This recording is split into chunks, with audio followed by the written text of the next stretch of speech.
Bismillahirrahmanirrahim. Alhamdulillahi Rabbil Alamin. Ar-Rahmanir-Rahim. Maliki yawmiddin. Iyyaka na'budu wa iyyaka nasta'in. Ihdinas siratal mustaqim. Siratal ladzina an'amta 'alaihim ghairil maghdubi 'alaihim waladdallin.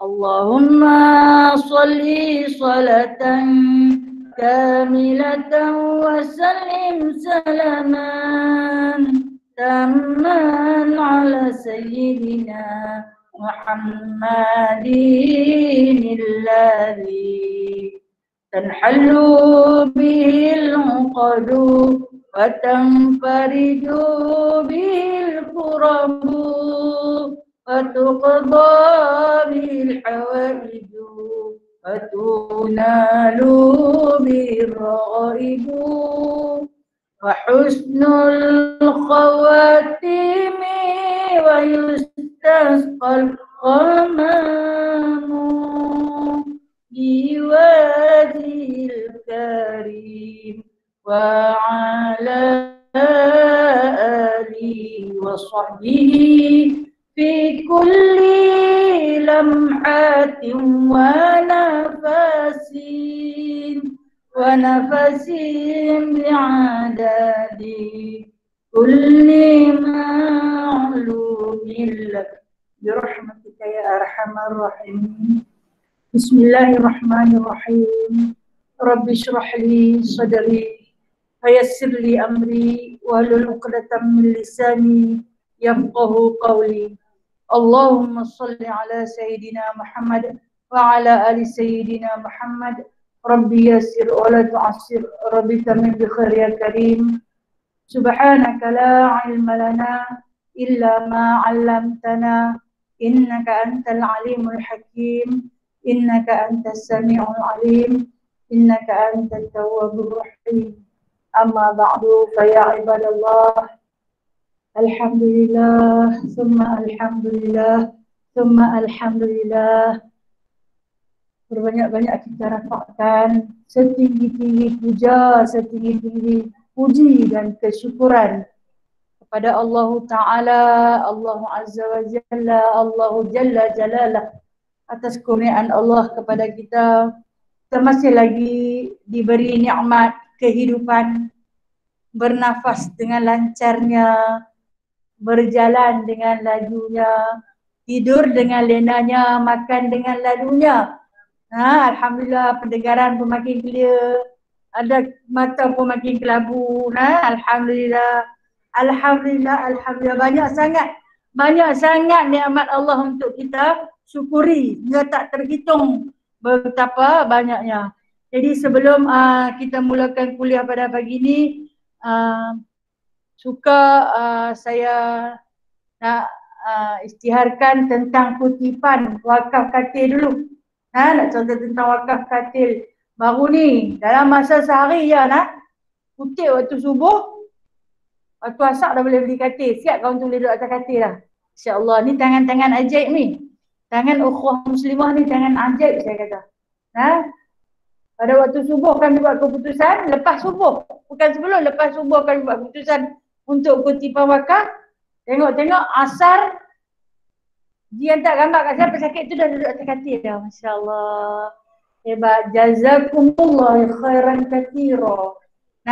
Segala balasan yang baik itu adalah untuk sekalian yang ada dalam ni, yang sudi berwakaf. Inilah di antara kita sebut sebagai perniagaan, tijaratan lan tabur, perniagaan yang tak pernah rugi, perniagaan dengan Allah. Kita berjual beli dengan Allah, kita berdagang dengan Allah, maka sahamnya, keuntungannya akan diperolehi di sana nanti, selagi mana pesakit itu boleh bermanfaat di atas katil yang puan-puan wakafkan. Bermakna kita dah ada dua biji katil nak. Satu ada dekat Batu Mau. Satu sekarang ni mana tempat tu Jelutong. Satu lagi ada di Jelutong. Nah, insya-Allah kalau diizinkan Allah saat lagi lepas kuliah ingat kami nak pergi ziarah. Sebab kutipan kita 5,280 banyak. 5,280 ringgit. Kalau seorang mungkin kita tak mampu, tidak. Jadi oleh kerana kita bersatu kerana Allah nak, kita bersatu kerana Allah, kita berkasih kerana Allah, kita semua duduk di bawah naungan Allah dan para malaikat. Maka oleh itu dengan rezeki yang Allah Ta'ala bagi melalui tangan kita, maka kita pun berwakaflah kepada beliau yang diuji oleh Allah Ta'ala dengan kesakitan dan nasibnya yang tak berapa nak cantik. Kerana Allah Ta'ala bila dia sayang, itulah ujian untuk hamba-hambanya. Syurga Allah tu mahal, no? Terlalu mahal harganya. Jadi katil harga 2,250. Maka berbaki lagi kepada saya setelah diserahkan 3,030 ringgit. Dan kita cadang untuk nak bagi dekat dia sagu hati sikit lagi, tak lagi, dengan izin Allah. Untuk dia beli, mungkin dia beli lampin pakai buang dia, untuk dia beli susu, untuk dia makan. Orang sakit macam tu dia hanya boleh makan macam tu lah. Jadi kita akan beli keperluan kepada dia. Mungkin dalam 1,000, kita akan bagi secara tunai. Setuju tak?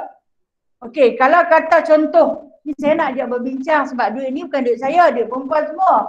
Katalah kita bagi 1,000. Kita berbaki lagi 2,030 contoh. Mungkin sekali perempuan boleh bangkit. Ustazah bagilah per habis ke? Kalau lah kata kita nak beli benda wakaf lagi. Setuju? Setuju segala.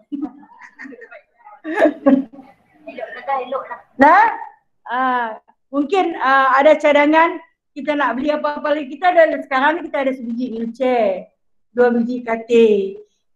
Tak kira lah dia tu sama ada dia jemaah kaum muslimah ke, dia siapa-siapa ke, selagi dia memerlukan pertolongan, kita yang tak berapa nak kaya meliana ni, kan kita kumpul-kumpul kita bagilah. Bagi guna. Habis dia guna, kalau rosak kita perbaikilah. Kalau kata birasa tu kan kita beli lain. Cakap orang kaya, tak sat dia kata tak kaya, ni dia kata kaya. Susahlah. Okey, itu yang pertamanya. Yang keduanya, minta semua sedekahkan Al-Fatihah untuk bapa kepada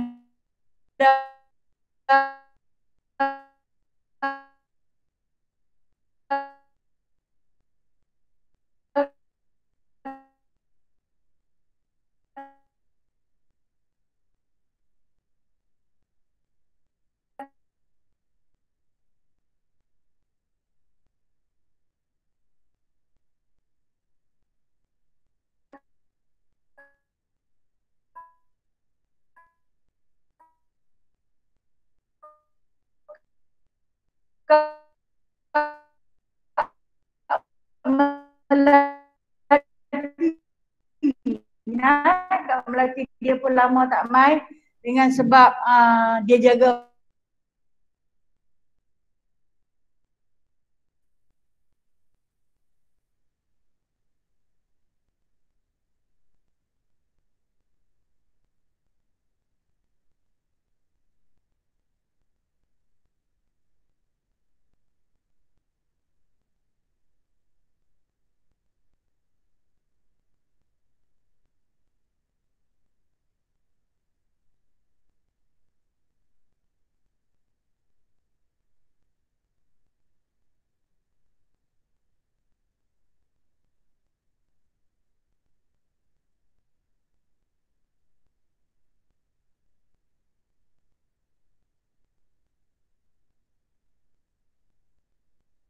nasibahum innallaha kana ala kulli syai'in syahid. Firman Allah Subhanahu wa taala pada ayat yang ke-33, walikullin ja'alna mawali. Kata Allah Taala, dan dia kata bagi tiap-tiap orang, maksud dia yang nama orang ni, bagi tiap-tiap orang ada mawali. Mawali ni siapa dia? Ahli waris. Ahli waris yang bakal mewarisi harta. Setiap orang. Sebab apa? Sebab kita manusia, tentu ada yang melahirkan kita, yang ada hubungan darah dengan kita, yang ada hubungan persaudaraan dengan kita. Maka setiap orang, walaupun dia tak ada suami, dia tak ada anak, dah tak ada anak, tak ada suami lah, no? Okay, lepas tu dia mati. Ada wali dia, ada mawali dia, ada ahli waris dia, ada. Sebab manusia itu dilahirkan. Dilahirkan dan bersaudara. Ada hubungan darah. Kalaulah kata, dia kata dia main seorang-seorang dia, sedap-sedap ada dia seketui. Mak tak ada, ayah tak ada, adik tak ada, abang tak ada. Boleh terima akal? Nak buluh betul ke? Sebab tu Allah Ta'ala kata, walikullin ja'alna, tiap-tiap orang, setiap manusia itu ada mawali. Mawali ni ahli waris. Ataupun mawali ni dia jamak daripada perkataan maula. Maulana yang kita nak panggil, maulana, wali. Ada penjaga dia. Ada yang akan mewarisi harta dia. Kalaulah kita ni ditakdirkan kita mati, kita jadi orang perempuan, kalau ada suami di antara mawali dia, waris dia. Ada anak jadi wali dia, pewaris hartanya. Ada ibu, ada ayah, ibu ayah jadi pewaris hartanya. Dan begitu juga kalau kata tak ada anak, saya dia akan cerita. Kalau tak ada anak, tak ada semua, siapa yang akan menjadi mawali, pewaris? Ke mana pun jangan kata dia mati, siapa tak ada orang yang harta berlambak-lambak, busuk saja. Tak ada. Setiap orang memang ada pewaris. Memang ada pewaris pada hartanya. Mimma tarakal walidani wal aqrabun. Mimma ni daripada apa yang telah ditinggalkan, iaitu ibu bapa dan keluarga yang aqrabun, yang hampir. Keluarga yang hampir, yang dekat, adik-beradik, kakak, abang. Itu juga dipanggil sebagai mawali, pewaris kepada harta. Dan lagi disebut wallazi aqadat aimanukum, dan orang yang telah diikat tangan-tangan kanan kamu. Aqadat aimanukum ini menurut pada pendapat Ibnu Katsir, dia kata orang yang kita telah angkat nikah dengan dia. Bermakna kalau kita isteri, suamilah jadi mawali kita. Kalau suami yang meninggal, maka isterilah jadi mawali dia, pewaris harta. Itu dia nak abang. Ini secara sekali lalu, saat lagi kita cerita secara terperinci. Dia kata, dan pada pendapat Ibnu Abi Hatim, dia kata orang yang telah diikat perjanjian ni, maksud dia dua orang kawan yang kerja sama, yang kita kata share partner. Kami kata kalau hang mati, hang uruskan hartaku. Itu kita panggil share partner. Mengikut pendapat Ibnu Abi Hatim, waladzina aqadat aimanukum ni, ini share partner. Dua orang kawan yang berniaga, yang melabur dengan jumlah yang sama ataupun mungkin kawan besar sikit, kawan sikit. Kalau kata hang mati ni, kita kena berbagi, tak boleh duk turun pergi dekat pusaka ni, tak boleh turun pergi kat anak pinak lagi. Kena berbagi kat kita dulu. Sebab kita berdua dah berjanji. Macam ni. Itu pendapat Ibnu Abi Hatim. Fa'atuhum nasibahum innallaha kana ala kulli syai'in syahida. Bagi dekat mereka. Kata Allah, fa'atuhum nasibahum. Berikanlah kepada mereka bahagian-bahagian mereka, kerana sesungguhnya Allah Ta'ala itu di atas tiap-tiap satu maha menyaksikan. Baik, kita kembali kepada mawali balik. Mawali ini saya sebut dia jamak taksir daripada maula ataupun wali. Biasanya apabila seorang perempuan itu nak berkahwin, wajib kena ada siapa? Wali. Apa maksud wali? Orang yang paling dekat dengan dia. Dan kita kadang-kadang kita sebut juga panggilan kita kepada Allah Subhanahu Wa Taala, ya Rabbi ya Maulana. Wahai Tuhanku, wahai Tuhan kami yang paling dekat dengan kita. Dan kadang-kadang kita seru juga nama Nabi sallallahu alaihi wasallam, wa maulana Muhammad sallallahu alaihi wasallam, sebab dekat sangat rasa dengan Rasulullah sallallahu alaihi wasallam. Itu perkataan wali, orang yang paling dekat dengan kita. Katalah seorang perempuan tu nak kahwin, apabila dia ada ayah, maka ayahlah menjadi wali mujbir. Di dalam kitab Iqna' menceritakan wali mujbir adalah seorang bapa. Pasal apa disebut mujbir? Dia boleh paksa anak perempuan dia kahwin. Sekali pun anak perempuan dia tak mau, dia boleh paksa. Aku kata kahwin dengan kawan tu, hang kahwin. Tak mau lapak tua dah, tak. Aku kata kahwin. Jadi dia ada mujbir. Dia ada kekuasaan. Bagi anak laki-laki, bila mak dia, walaupun dia wajib taat pada mak dia, tapi mak dia kata aku berkenan sangat kat perempuan tu, hang kahwinlah dengan dia. Tak maulah mak, cik dah ada pilihan hati kah, dia tak terbuka hati kah, dia tak cukup bersedia kah, dia tak cukup matang kah, dia tak mau. Jadi tak boleh paksa. Walaupun bapak dia tak boleh paksa laki-laki untuk berkahwin. Tak sah paksa lelaki untuk berkahwin. Ingat tak? Siapa-siapa yang ada anak lelaki jangan ikut pilihan kita. Kena tanya dia, cik suka kah? Cik berkenan kah? Kalau dia tak berkenan, kalau dia tak mau, kita tidak ada mujbir pada dia. Tapi kalau wali perempuan, dia ada mujbir. Mujbir dulu lah, dia tak heran lah. No? Paksa-paksa aku lari tinggi orang. Duduklah. Mak dengan ayah duduklah. Dia nak bicara pilihan hati dia. Itu masuk wali. Orang yang begitu hampir dekat. Kalau kata matinya wali mujbir, siapa boleh ganti? Okey, siapa boleh ganti? Kena tengok hak yang saudara lelaki. Cari abang dulu. Abang tak ada, cari adik pula yang lelaki. Adik tak ada, baru cari Tok Wan. Ya. Tok Wan tak ada, kemudian baru Pak Penakar. Baru Pak Penakar.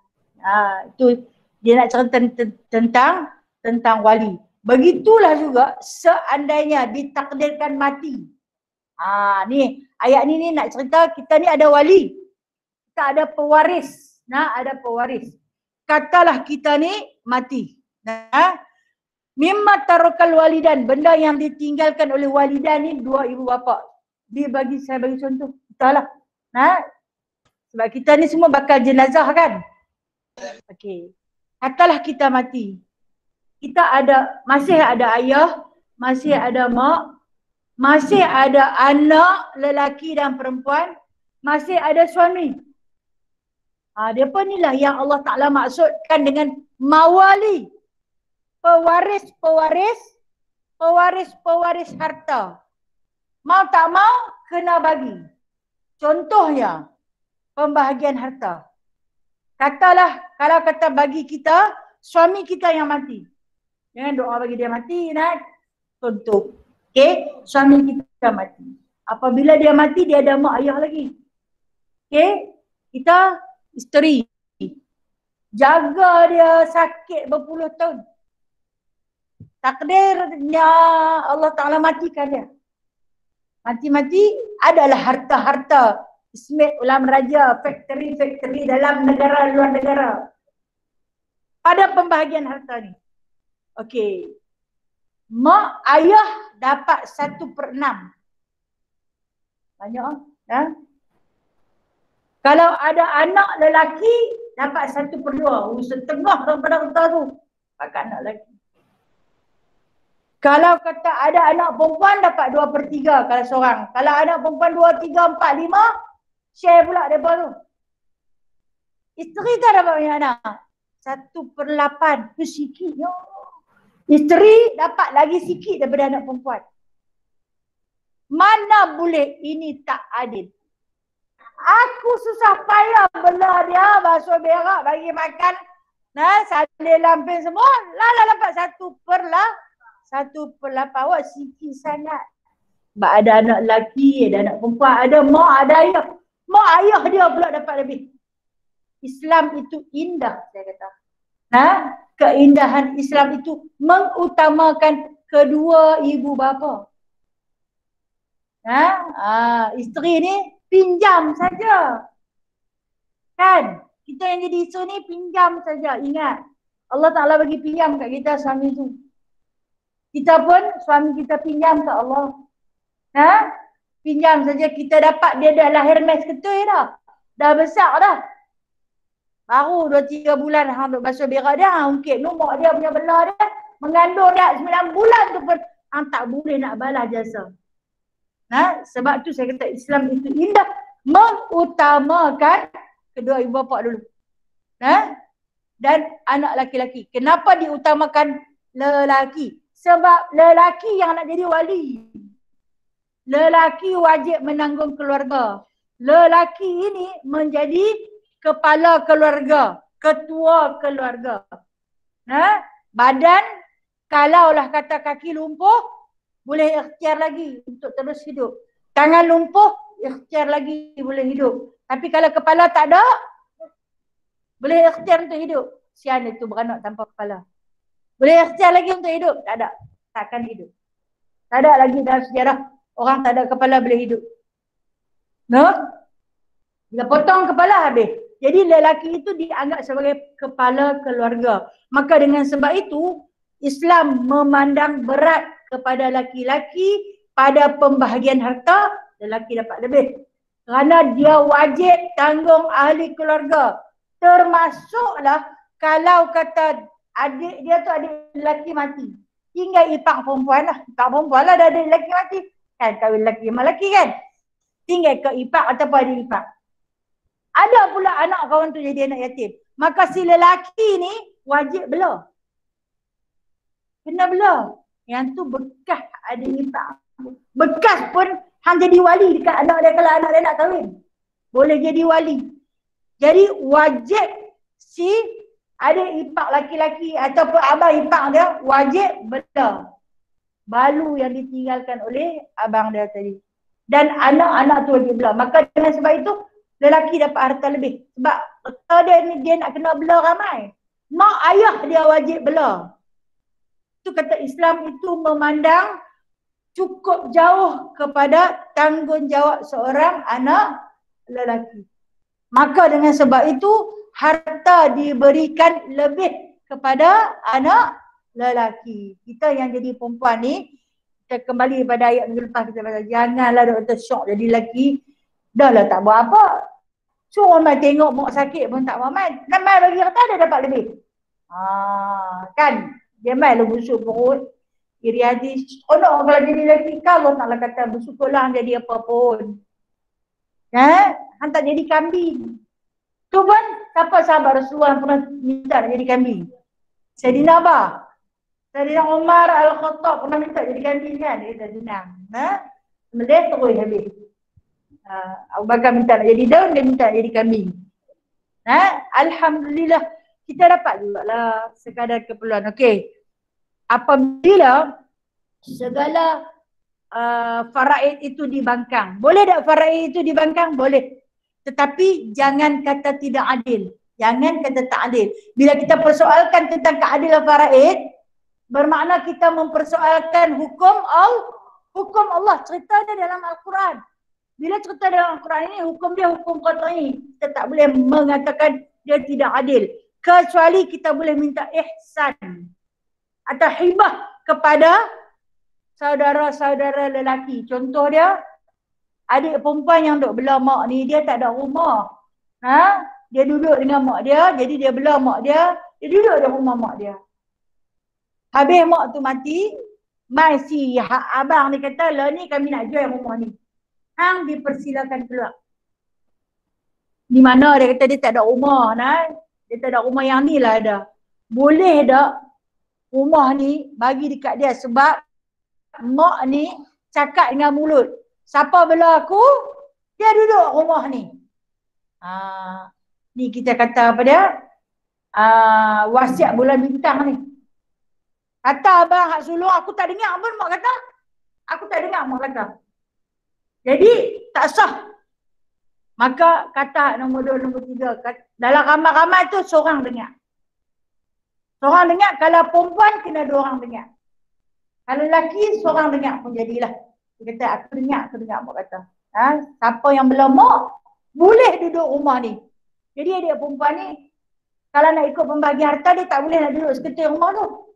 Tapi oleh kerana hibah ni atas rasa kasih sayang abang-abang dan adik-beradik lain, jadi kita pakatlah bagi dia duduk. Bagilah dekat dia. Sebab dia pun susah payah berlama. Kita ni pakat kerja boleh hantar duit saja dekat dia.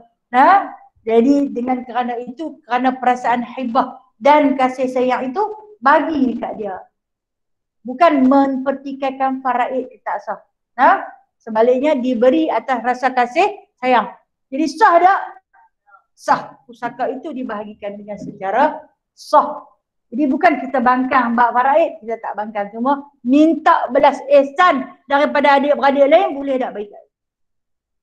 Itu yang dia kata, bagilah dia kata. Wallazi, dan dia kata wal aqrabun. Aqrabun ni adik-beradik terdekat. Adik-beradik yang dekat dengan kita. Adik-beradik yang mungkin seibu, atau mungkin sebapa, atau mungkin dia anak angkat. Dalam keluarga tengok-tengok adik yang bongsu tu anak angkat. Mak kita sayang sama kata. Dan mak kita ni kata penuh-penuh mulut. Adik ni duduk dengan mak, dia jaga mak, bagilah rumah ni kat dia. Hampa dah pakai ada rumah lah masing-masing. Rumah ni bagi dekat dia nak. Tu kata tak semua dengar. Seorang saja dengar. Walaupun seorang yang mendengar, seandainya hak yang adik-beradik lain setuju, boleh bagi dekat dia. Tapi kalau tak setuju, ni tak ada perasaan hibah. Hibah ni kasih sayang lah. Maksud hibah ni kasih sayang lah. Kata hak yang lain tak mau, kami nak juga rumah ni. Kau ni kata kami nak juga. Kalau dah semua pakat mau, untuk ambil seorang seketul batal. Dah. Dinilai harga sebiji rumah tu. Lalu dibahagi mengikut hukum faraid. Dia kata, dia nak pergi duduk mana? Dia anak angkat. Anak angkat ni dia tak dapat. Dia tak termasuk dalam mawali. Kecuali dengan hibah. Dengan kasih sayang dia boleh dapat. Tapi kalau kata hal lain kata tak mau, dia bukannya adik kami pun. Mak kami ambil belah dia. Kami tak mau bagi kat dia sekupang pun. Boleh? Boleh. Tak menjadi salah. So, janganlah buat lagu tu lah. Kaum muslimah tak buat lagu tu kan. Jangan buat lagu tu lah. Kesian kat dia nah. Dia pun manusia juga nah. Jadi dengan rasa hibah, dengan rasa kasih sayang, bagilah dekat dia. Kita kan semua menumpang. Kita ni kalau nak ikut-ikut duk mengaku je kata ni kata kita. Tapi semua pinjam siapa punya? Pinjam Allah punya. Bagilah seorang sikit nak buat apa. Nak buat apa dengan harta dunia. Lama kelamaan dia habis. Jadi tanah. Jadi debu. Tapi yang akan berkekalan adalah daripada perasaan hibah itu tadi. Jadi dia kata apa yang ditinggalkan oleh kedua ibu bapa kamu. Dan begitu juga dapat mak ayah dapat. Aqrabun adik-beradik dapat. Adik-beradik dapat dengan sebab apa? Katalah orang tu mati. Dia tak ada anak. Dia tak ada suami. Dia pun nak berkahwin. Suami mati. Dia ada anak, anak pun mati. Tinggal dia saja. Masa ni akrabun boleh dapat. Siapa? Adik-beradik. Sono. Kak dia boleh dapat. Abang-abang dia boleh dapat. Mak ayah pun mati. Suami pun mati, anak pun mati. Dia kata dia tak ada siapa. Dia seorang-seorang dia saja. Jadi harta dia, adik-beradik dia boleh dapat. Di kalangan abang-abang dan juga kakak dia dan adik-adik lelaki, adik perempuan dia boleh dapat. Itu pembahagian harta. Asaba ma'al ghair. Mislu hadzul unsayaini. Kita jumpa dalam Al-Quran. Mislu hadzul unsayaini. Perempuan bagilah. Share seorang sikit. Hak lelaki adalah pembahagian harta. Depa lagi banyak. Itu yang kata, kalau kata hak yang tak ada apa-apa waris dekat dia. Tapi selagi ada waris, adik-beradik tak boleh dapat. Selagi dia ada anak, dia main anak lelaki seorang pun. Anak lelaki seorang ni dia paling banyak dapat. Dia main 2 orang, dia kena share. Okey. Baik.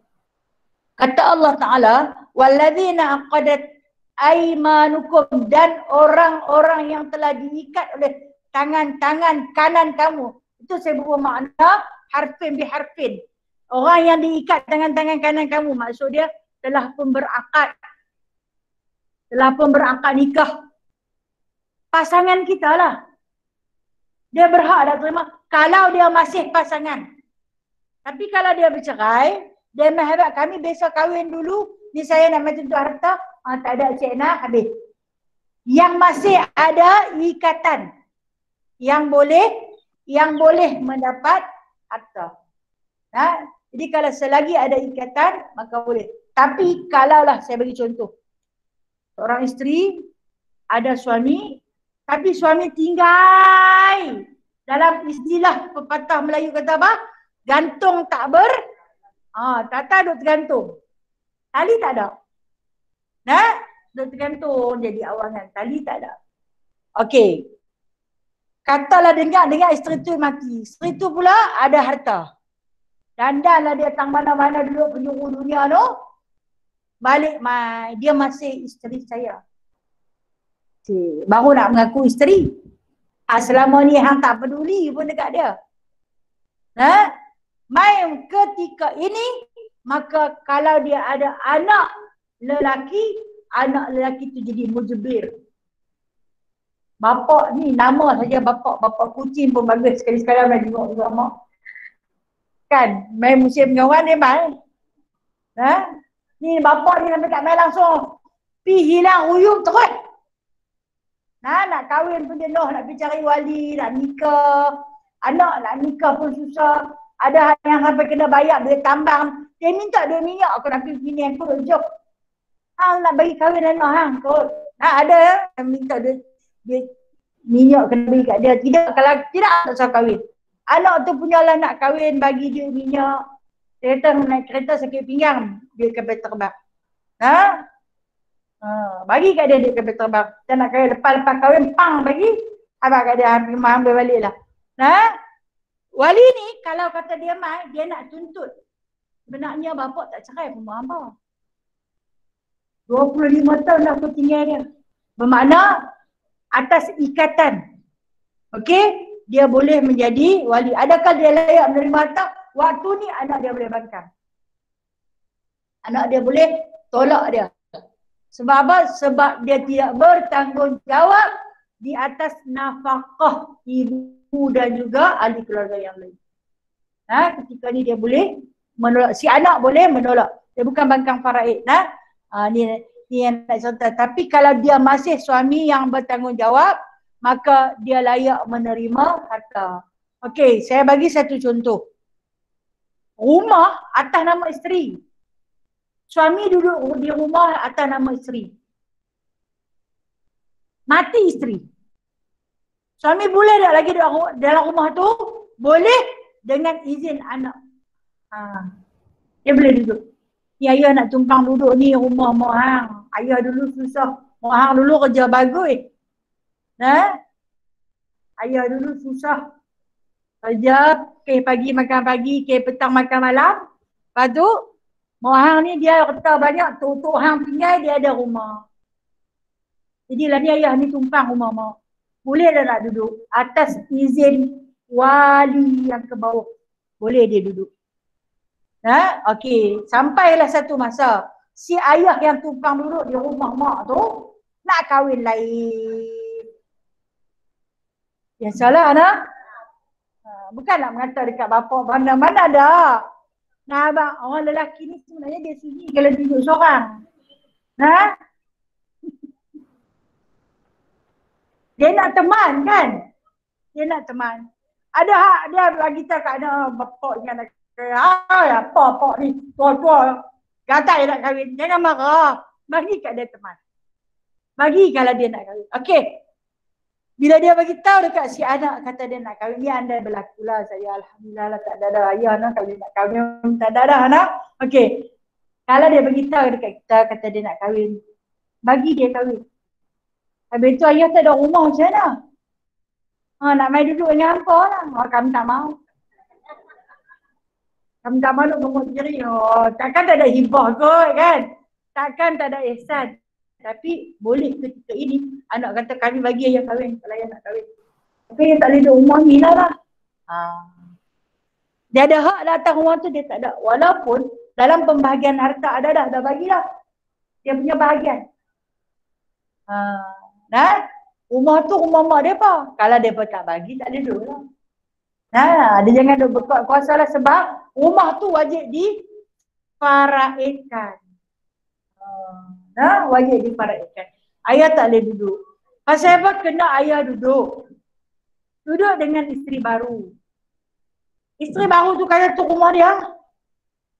Takdirnya ada benih lagi main. Anak-anak tu kata rumah dia apa? Habis terpelantin lah. Sedangkan tu kata mak dia apa? Cik tak? Cerita bak kata ni sampai malam ni tak ada. Orang banyak kata lah. Buraknya banyak kata ni pun banyak cerita lah. Banyak cerita. Sebab tu Rasulullah kata, pembahagian harta hendaklah dia bahagi dengan secepat mungkin selepas kematian. Janganlah duk kata, boy, tak nak duk merah lagi, hampa duk kira harta. Memang kena kira. Memang kena kira. Jangan tunggu lama. Ada yang tunggu sampai 1 hari esok baru kita berbeza. Tak boleh. Sebab apa? Sebab roh itu masih tertangguh. Tertangguhnya roh itu pada soal jawab cerita pasal harta. Tak habis, tak selesai. Kena buat secepat mungkin. Kalau kita tengok di dalam sirah Nabawi, Nabi SAW semasa baginda wafat tak sempat menulis wasiat siapakah pengganti khalifah selepas wafatnya Nabi. Nabi tak sempat tulis. Tak ada tulis. Bila Nabi tak sempat tulis, maka berlakulah musyawarah di Saqifah Bani Sa'adah untuk tempoh masuk hari ketiga. Nabi wafat pada 12 Rabiul Awal. Pada waktu duha. Tak boleh dikebumikan sebab dia bincang siapa nak ambil tampuk pemerintahan khalifah ni. Masuk hari kedua, 13 Rabiul Awal, hari Selasa. Tak selesai lagi perbincangan di antara Muhajirin dan Ansar. Akhirnya hari ketiga, hari Rabu, baru mendapat kata sepakat untuk melantik, membai'ah Saidina Abu Bakar As-Siddiq sebagai khalifah. Nabi dikebumikan pada hari ketiga selepas kewafatan. Sebab apa? Sebab pada perbicaraan wasiat tu. Jadi Nabi pun abang, sebaik mungkin lepas mati terus cerita pasal bab wasiat. Kita kena adik-beradik aduk jauh-jauh dia pun nak balik. Jadi adakah salah? Tak salah. Orang tak faham, orang kata baru sangat ada cerita pasal harta. Sepatutnya dibicarakan. Kena cerita. Sekali lagi dia duduk bercakap kok jauh. Kena mak tu ada rumah sewa bang 10 pintu. Adik tu beli lebih sikit tu dia sewa mak lah, dia makan seorang-seorang dia. Menimbulkan fitnah. Jadi kata Allah Ta'ala, Allah yang kata, fa'atuhun nasibahum. Berikanlah pada mereka bahagian-bahagian mereka. Bagi. Itu kalau kata kita mati tak ada harta, lagi senang tu. Lagi senang. Sebab tu Ustaz Ahmad Dasuki dalam nasihat ceramah dia kata, kita yang ada harta hari ni, kita nak bawa mati.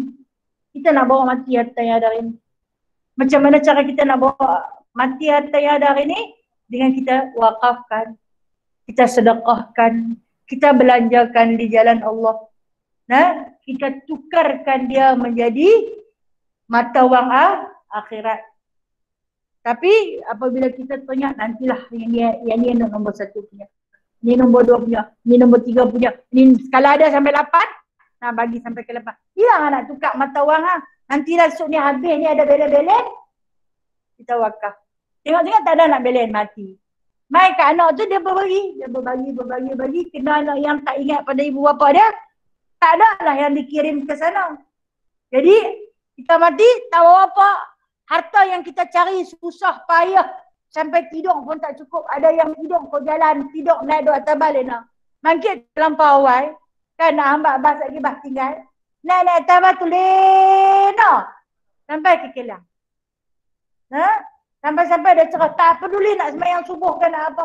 Terus masuk, saat lagi orang marah masuk lambat. Berpuluh tahun cari duit. Nak beli, nak bagi anak-anak senang.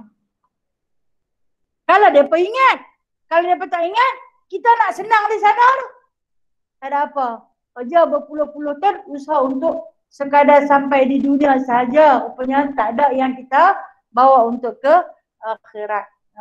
Yang ni kita bimbang lah. Apabila banyak harta, tapi harta itu hanya ditinggalkan, terhenti harta yang kita usahakan sekadar di dunia. Sementara akhirat, tengok-tengok tak ada apa rupanya aku.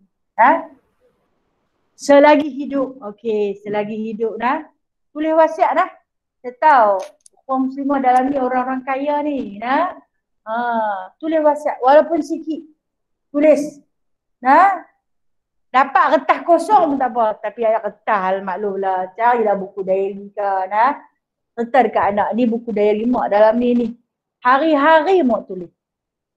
Mungkin bagi orang yang zaman internet ni, diary tu adalah satu benda yang ketinggalan zaman.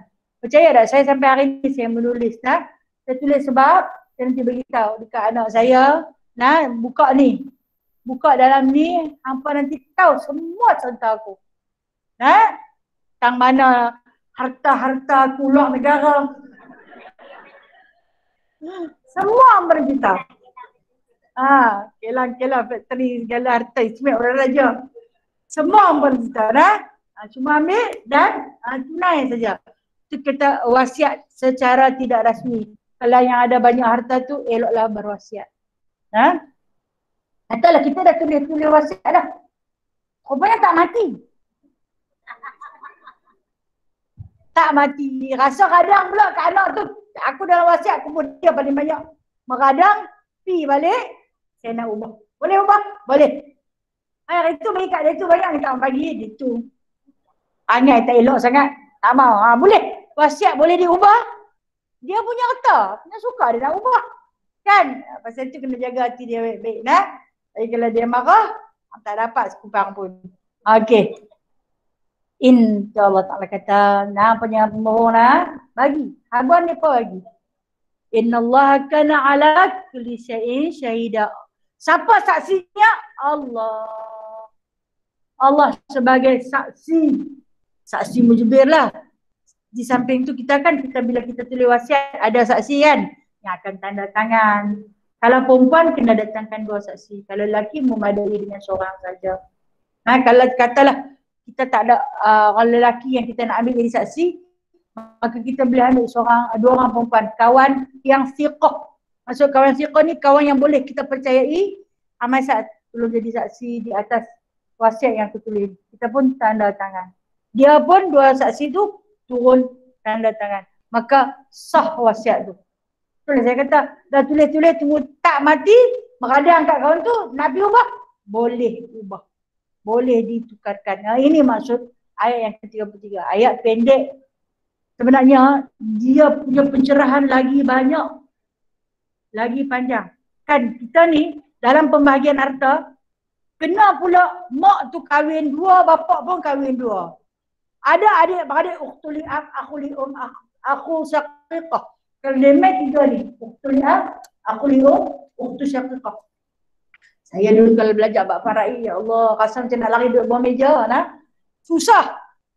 Kalau dia main, ukhtuli'ab, saudara perempuan sebapak, bapak satu, mak lain.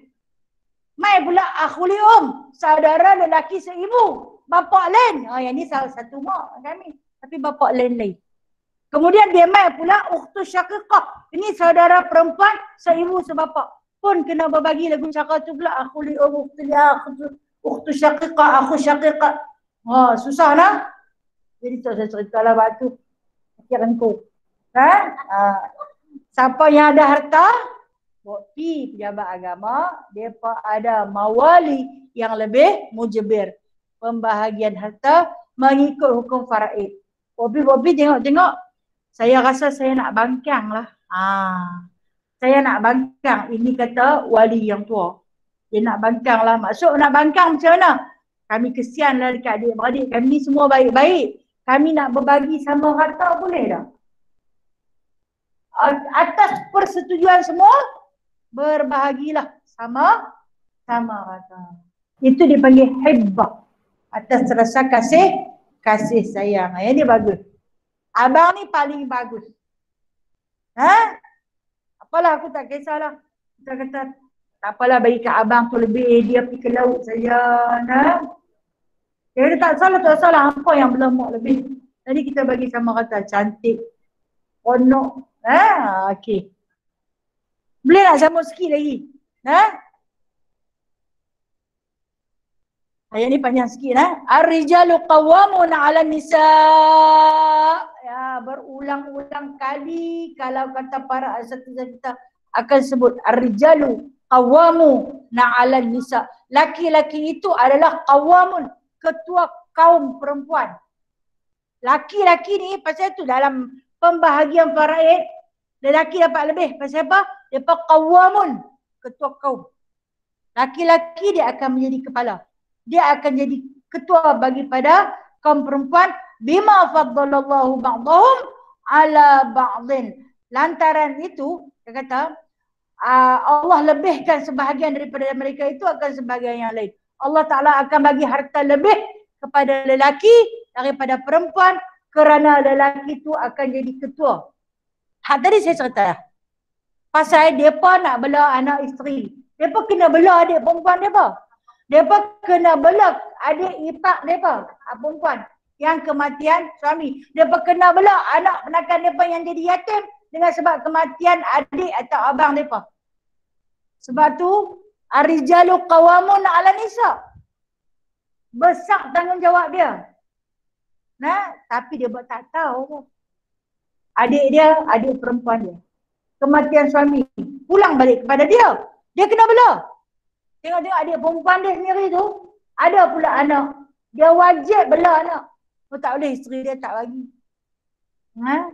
Bila dah kata isteri dia tak bagi, siapa nak bela si anak ni? Siapa pun tak mau bela. Sebab tu lepas tahfiz dengan kedok kita ada seorang lah. Padahal wali mujibir yang pergi hantar tu. Orang tak mau ke dia ada. Orang hantar pergi tengok-tengok ukhuwah muslimah pakat, berebut-rebut nak bela dia. Sekarang ni ukhuwah muslimah bela. Alhamdulillah tak ada emak, tak ada ayah, tak ada siapa pun dia tapi sebenarnya Allah hadiah dekat kita tu. Kan? Allah hadiah dekat kita untuk kita sama-sama bela dia. Walaupun sumbangan kita hanya sebulan RM10 saja. Melalui itulah dia lagi seronok duduk dekat situ tak payah di mana berkawan dengan kambing, berkawan dengan ayam yang ada. Alhamdulillah. Pasal apa? Pasal wali tak mau. Alasan kencing tilam. Tengok sahabat kita ni dia siap, dia bagi minyak bubur, dia bagi pampers. Sebulan dia lega. Sebulan dia lega, tak kencing dah tilam. Habis hampa buang dia apa? Pergi dah. Pergi. Walhal hak yang lelaki tu wajib bela. Tidak, Allah Ta'ala tak sebutlah ar-rijalu qawwamun 'ala nisa. Kewajipan hang kena jaga, tapi siapa hang tak mau jaga? Rupa-rupanya Allah nak hadiah kat kita. Terima kasih ya Allah. Kita saja-saja bukan senang nak dapat Sebab itulah kalau kita tanya pasal apa lelaki dapat lebih, kenapa perempuan dapat kurang? Jangan mempertikaikan tentang tu, Allah dah jawab. Sebab lelaki itu ketua bagi kaum perempuan. Dia wajib bela. Dia wajib bela yang perempuan. Tengok-tengok dengan dia, pembini dia bela. Tak bela kita. Jawablah dengan Allah. Wa bima anfaqu min amwalihim. Dengan apa yang mereka belanjakan daripada harta-harta mereka. Dengan sebab tu dia kena belanjakan daripada harta mereka. Okey. Kalau kita tengok sirah Nabi SAW. Nabi ni, dia kan lahir yatim. Dia duduk dengan mak dia aja kan. Mak dia wafat. Dia duduk dengan siapa? Dengan Tok Wan. Tok Wan jadi wali dia. Tok Wan dia wafat. Dia duduk dengan siapa? Dia duduk dengan pak menakan. Dan pak menakan dia wajib bela dia macam bela anak sendiri. Tapi Abu Talib tu bela dia melebihi anak sendiri. Sampai umur 12 tahun pun Abu Talib dukung dia lagi punya sayang sesungguh-sungguhnya dekat dia. Bahkan dari segi makan minum selalu Abu Talib lebihkan Nabi SAW. Walaupun ada ketika-ketikanya isteri dia pernah mengadu, kita hari ni makan roti tak berapa nak cukup, sambil pandang dekat Rasulullah. Kata apa Abu Talib? Tak apa, bahagian aku bagi dekat dia. Aku tak makan. Tu pak makan. Memang wajib kena jaga macam tu. Sebab tu Rasulullah sayang sangat-sangat dekat dia dah. Tangisan yang tak berhenti-henti, Rasulullah menangis pada hari kematian dan selepas tempoh-tempoh kematian Abu Talib. Rasulullah menangis sebab hilangnya tempat bermanja, tempat mengadu. Walhal Rasulullah ada malaikat, Rasulullah ada Allah. Tapi ini yang bersifat makhluk sesama makhluk, sayang sungguh-sungguh. Sebab dia kan ibarat bapa kepada Rasulullah. Rasulullah ada jemaah mak menakan belah Aminah. Nah, tapi duduk dengan mak menakan. Kenapa? Ni wali dia. Ni wali dia. Jadi pak menakan kena bela, wajib bela dia. Dia berbalik pikul tanggungjawab tu. Memelihara baginda sampai umur Nabi 40 tahun. Nabi nanti nak pergi hari-hari ulang ke rumah dia. Sampai umur 40 tahun tu. Begitu kasih dan sayangnya baginda sallallahu alaihi wasallam. Kata habis, fasalihatu qanitatun hafizatun lil ghaibi bima hafizallah. Maka perempuan-perempuan yang salihah, yang baik-baik, dan yang kita kata perempuan yang salihah ni macam mana? Qanitat, yang taat, hafizat lil ghaib, yang memelihara perkara-perkara yang tersembunyi, bima hafizallah, dengan yang dipeliharakan oleh Allah. Sebagai seorang perempuan, isteri lah, kita disini isteri, maka wajiblah perempuan yang baik itu dia wajib mentaati Allah, Rasul dan suami. Itu perempuan soleh. Pertama mentaati Allah, kedua mentaati Rasul, ketiga mentaati suami, keempat baru jatuh kat mak dia. Sebab dia seorang isteri. Okey, katalah suami dia suami yang tak taat kepada Allah. Suami dia juga adalah seorang suami yang mendurhaka kepada kedua ibu bapa dia. Adakah seorang isteri itu wajib menderhaka pada suami yang tidak taat kepada Allah? Adakah dia wajib menderhaka? Bukan dikatakan wajib. Dia wajib taat juga. Tapi dia tak boleh ikut semua yang suami dia suruh. Kalau kata suami dia tak kerja, tak semayang, tak taat ke Allah, dia buatlah dengan cara yang dia termampu. Kemudian atas perintah suami dia, atas sampai kerja berhenti. Kata dekat dia, dah lah hang pun tak kerja. Aku nak suruh berhenti kerja. Kita nak makan apa? Masa ketika ni boleh dia melanggar? Boleh. Boleh. Kata kat dia lah ni kita pakat berhenti kerja, pakat duduk di rumah mau. Mau? Ada pasien tu nak isteri pergi kerja cemburu. Suruh duduk di rumah. Suruh dia pergi kerja, dia penyegan. Masa ni, dia kata, nak jadi solehah, kena tengok keadaan. Sejauh mana ketaatan dia dengan Allah dan Rasul.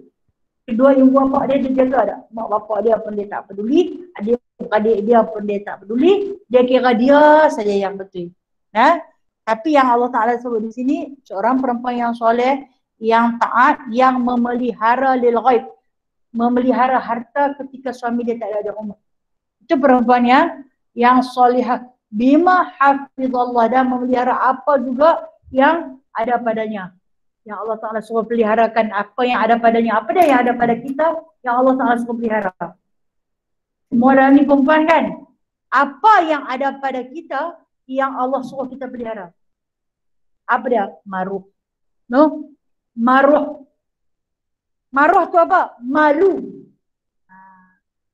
Apa juga yang kita malu, maka kena jaga. Kita ni malu banyak. Banyak yang kita malu. Pada aurat kita, apabila dilihat oleh orang lain, kita kena ada malu. Itu maruh kita. Begitu juga dengan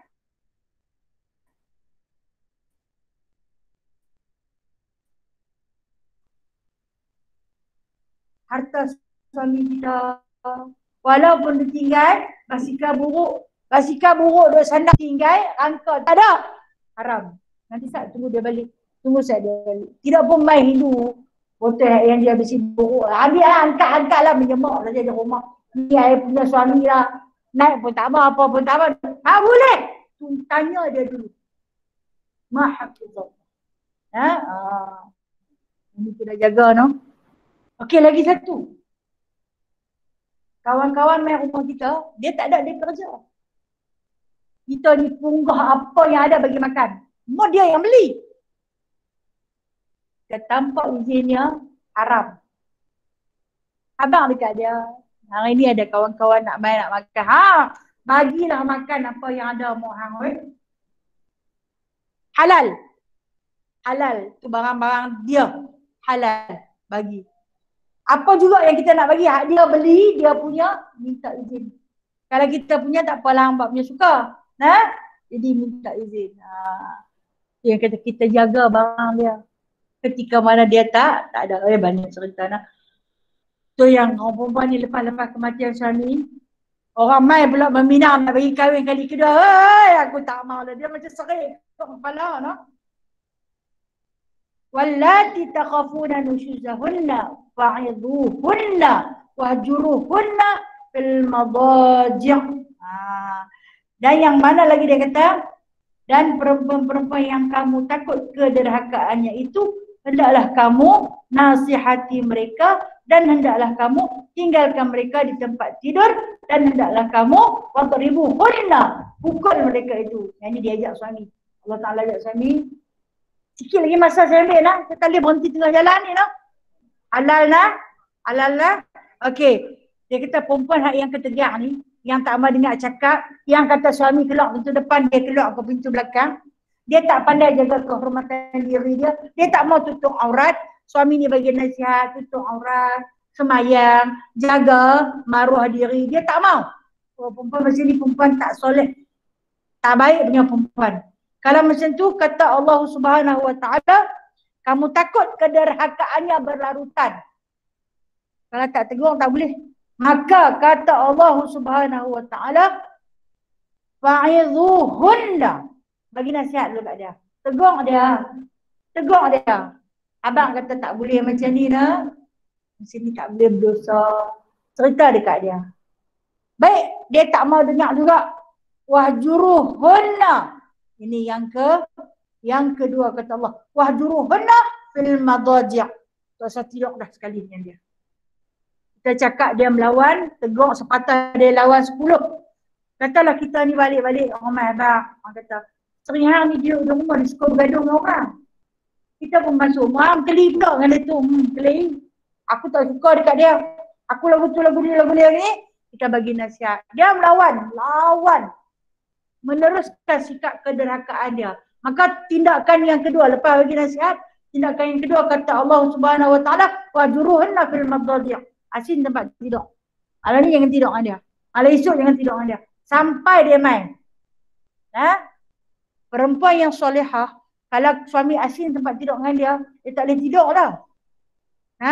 Awak gambarnya tak masuk-masuk. Oh, rupanya abang merajuk. Tidur bilik lain, tertidur kat atas sofa ke kat depan. Jadi ini cara nak ajak kata Allah.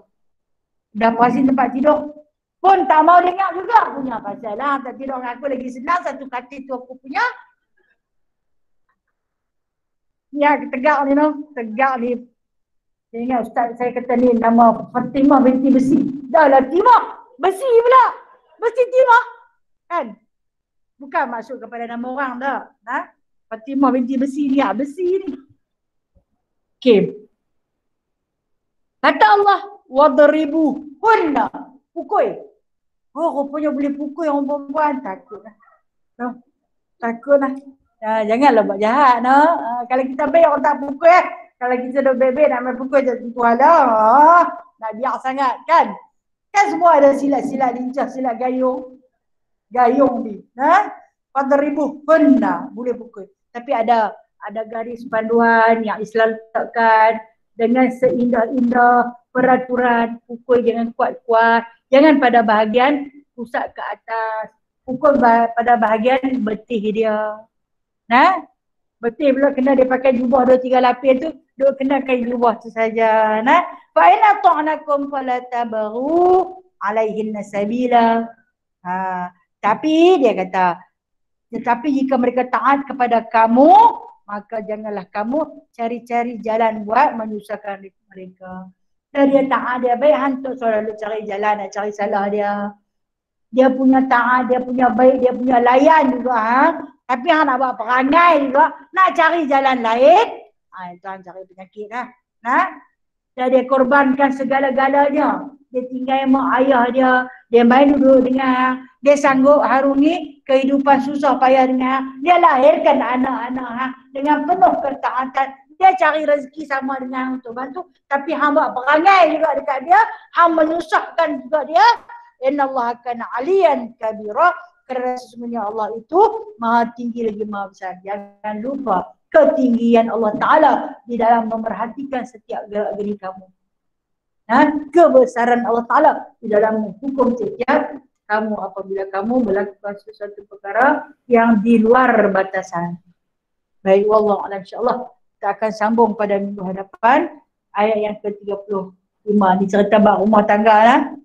Okey, baik. Pengumuman untuk Salma atau Asabi binti Yasin. Mak Kak Ina, mana dia? Dia mari ni. Tu dia tudung purple tu.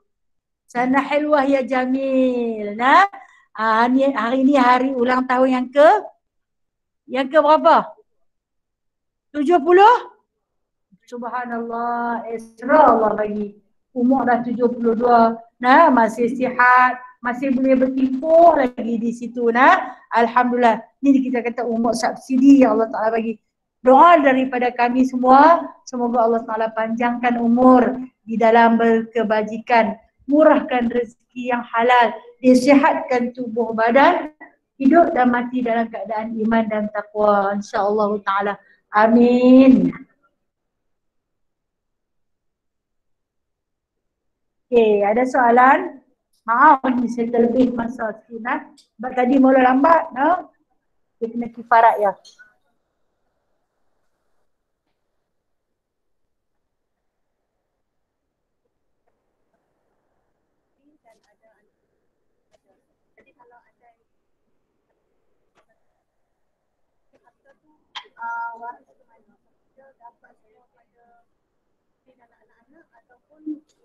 Dapat kat adik-beradik lain sama yang bukan Islam. Okey, baik, ini persoalan tentang mu'alaf yang masuk Islam. Dia ada isteri, dia ada anak perempuan, dan dia ada adik-beradik lelaki. Pada pembahagian harta pusaka, adik-beradik dia yang bukan Islam memang tak dapat. Yang bukan Islam memang tak dapat. Harta itu hanya dapat kepada anak dan isterinya. Tapi tak dapat semua. Sebab isteri itu dah tentu perempuan, anak pula anak perempuan. Tak dapat semua. Ada asobah yang dia kena bagi pada Baitul Mal. Contoh saya bagi isteri dia dapat 1/8, 1/6 sebab tak ada anak lelaki. Anak perempuan dia dapat 2/3. Selebih itu pulang kepada Baitul Mal. Kalau dia tak ada anak, cuma ada isteri. Okey, kalau kata dia tak ada anak, dia hanya ada isteri semata-mata. Isteri dia berhak mendapat 1/4. Selebihnya kembali ke Baitul Mal. 1/4. Okey. Ya.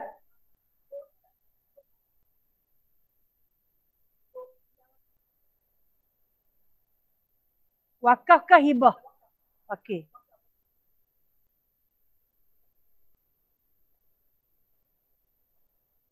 Boleh, buat wakaf ni boleh.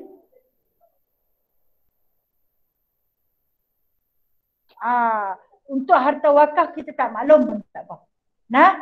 Kerana Allah lebih maklum. Tak apa, tak payah bagi tahu dia. Ya.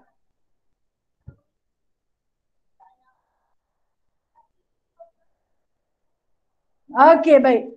Suami isteri kahwin tak ada anak. Katalah mati salah seorang daripada antara keduanya lah. Kalau isteri mati ada suami, dapat kat suami bukan dapat semua. Bukan dapat semua. Suami dapat 1/2. Lebih tu asabah. Bagi kat adik-beradik dia. Nah, kalau si suami pun macam tu juga. Nah, suami mati, isteri tak boleh dapat semua. Dia dapat 2/3, kemudian diberi kepada adik-beradik si suami. Dia kata dia ada kakak dia, adik perempuan dia dapat. Nah, ya kena bagi kat adik-beradik dia yang lain. Ya. Waalaikumsalam.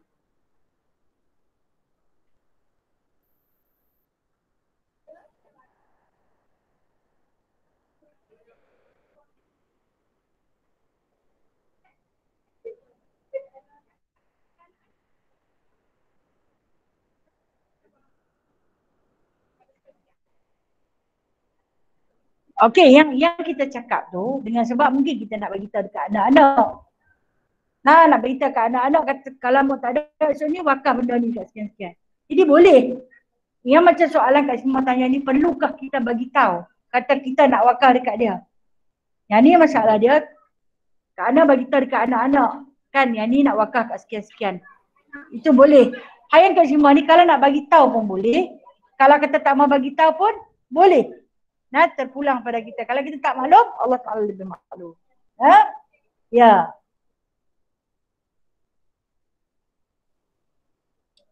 Habis nah? Ya. Okey, alam ayah ada tak? Ya, kat Depok. Assalamualaikum Ustazah. Waalaikumsalam warahmatullahi Saya ni Kak Zalila. Ya, Kak Zalila. Ni ramai ni kawan-kawan dalam ni. Ustazah, saya Ya. nak tanya. Ustazah bicara mengenai seorang kakak suami meninggal. Walaupun dia dah berumur, adakah masih abang atau adik lelaki dia bertanggungjawab atas dia? Okey, Dia tak baik. ada anak lelaki, dia ada anak perempuan. Okey. Baik, terima kasih. Seorang kakak suami meninggal. Okey. Kakak suami meninggal, dia dah berumur lah. Dia ada anak laki-laki. Nah, dia ada anak laki-laki. Tak ada, Ustazah. Adakah dia tak ada anak lelaki, ada anak perempuan? Ada anak perempuan saja. Tapi dia dah Dia ada berumur. anak perempuan. Dia dah berumur. Adakah abang dia bertanggungjawab kepada dia? Itu soalannya. Ya, abang atau adik. Atau Okey, apa abang kesalahan atau adik lelaki wajib jaga kakak yang kematian suami. Sebab dia tak ada anak lelaki dan tak ada anak perempuan. Abang dan adik lelaki wajib jaga kakak dia yang dah kematian suami. Kalau kata dia ada adik ipar lelaki dan abang ipar dengan adik ipar tu wajib jaga si kakak tu tadi. Nah, tu sebab tu dia kata ar-rijalu qawwamun 'ala nisa. Dia wajib jaga sebab perempuan ni dia memang katalah pada pandangan Islam perempuan ni dia tak berupaya untuk hidup sendiri. Tak berupaya. Jadi maka berkewajipan kepada laki-laki yang menjadi saudara kandung ataupun saudara ipar dia wajib kena bagi kat dia. Tengok apakah kemaslahatan dia yang wajib ditunaikan. Okey Kak Zalila. Ya. Ustazah, satu lagi Ustazah. Kita tak ada perkesan dia. Apa kalau dia buat kesalahan ke dosa ke keluar rumah atau pergi ke mana-mana, adakah abang atau adik lelaki bertanggungjawab dosa dia? Okey, ini cerita perempuan yang kematian suami. Apabila dia keluar dia buat dosa, dia tak tutup aurat dan sebagainya. Adakah abang dia ataupun adik lelaki dia bertanggungjawab? Ya, memang bertanggungjawab. Bertanggungjawab, wajib kena tegur dia. Wajib bimbing dia. Kalau dia tak mendengar, tu dia kata, kita boleh buat kepada sedikit kekerasan. Sebab, tapi kalau dosa dia buat, kita dah tegur, dia tak mendengar, itu tak tertanggung dah tawali. Maka, tanggung secara sendiri. Sebab orang takkan tanggung dosa orang lain. Okay, Kak Zalila. Sama-sama kasih. Ya.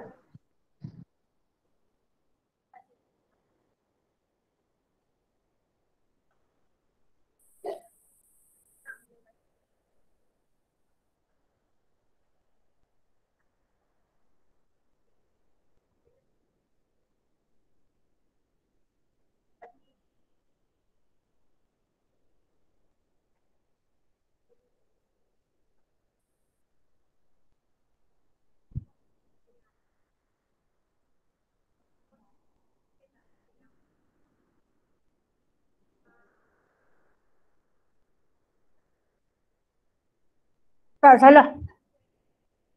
Dekat arwah. Arwah tu tak mau bagi, mungkinlah dia ada benda yang dia tak berkenan dekat mak dia, mak kandung dia. Tu dia tak mau bagi. Adalah selumbar di hati anak tu. Tak mau bagi. Padahal kalau nak ikut hukum Islam, dia wajib bagi. Walaupun mak dia tu seekor babi, dia wajib taat.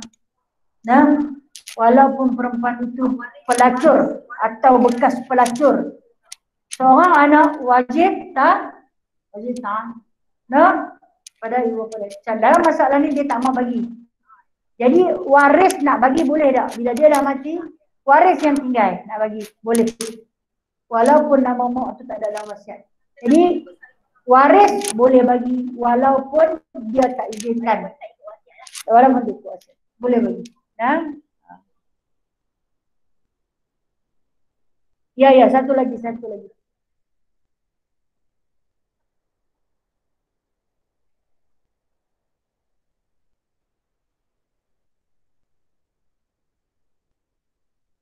Pembahagian harta kalau ditinggal isteri dengan anak perempuan dia pun tak boleh dapat semua. Dia ada asabah. Dia ada kembali ke Baitul Mal. Nah, dia sebab perempuan dia tak boleh dapat ke semua. Bukan kata ada lega dapat seorang anak perempuan atau 3 anak perempuan. Tak ada seorang pun anak lelaki. Harta tu tak boleh dapat semua. Nah, ada pada pembahagian. Saya kata kalau nak cerita perkara ini sampai malam tak habis. No? Ada pada pembahagian dia. Dan bukan semua harta tu dapat kat mereka. Kena ada kembali ke Baitul Mal. No? Kita kena belajar lain. No? Itulah saya kata bawa pergi jabat agama, dia pandai berbagi. Ya. Okey, anak yatim yang kita belah lah.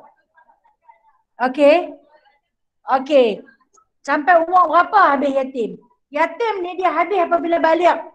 Ada sebahagian pendapat ulama kata apabila perempuan sampai haid dia 5 kali, habislah yatim dia.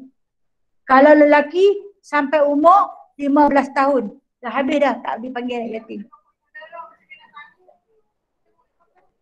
Habis dah yatim dia. Lepas tu katalah dia duk belajar lagi. Umur 16 kan, SPM 17. Jadi bapa saudara tu wajiblah tanggung lagi sebab wali. Bukan atas nama anak yatim dah. Sebab wali. Mawali. Nah, orang yang berhak, yang kena tanggung dia. Nah, bukan kerana dia anak yatim. Anak yatim ni, dia habis apabila akil balik. Habis, selesai. Tahu-tahu kita ni yatim lagi. Ada kan? Okey, saya sudah dulu minta maaf. Minta maaf ini terlebih masa dah. A'udzubillahi minasyaitonirrajim. Bismillahirrahmanirrahim. Alhamdulillahirabbil alamin hamdan katsira hamdan yuwafi ni'amahu wa yukafi'u mazidah. Ya Rabbana lakal hamdu kama yanbaghi li jalali wajhikal karim 'azimi sultani. Allahumma zidna ilman nafi'a wa fahman wasi'a wa 'amalan mutaqabbala wa taubatan nasuha wa tijaratan lan tabur. Allahumma tahhir qulubana minan nifaq wa 'amalana minar riya' وألسنتنا من الكذب وأعيننا من الخيانة. اللهم ربنا آتنا في الدنيا حسنة وفي الآخرة حسنة وقنا عذاب النار وقنا عذاب القبور وقنا عذاب المحشر. وصلى الله على سيدنا محمد والحمد لله رب العالمين. تقبل الله منكم. Taqabbal ya karim. Terima kasih Ustazah.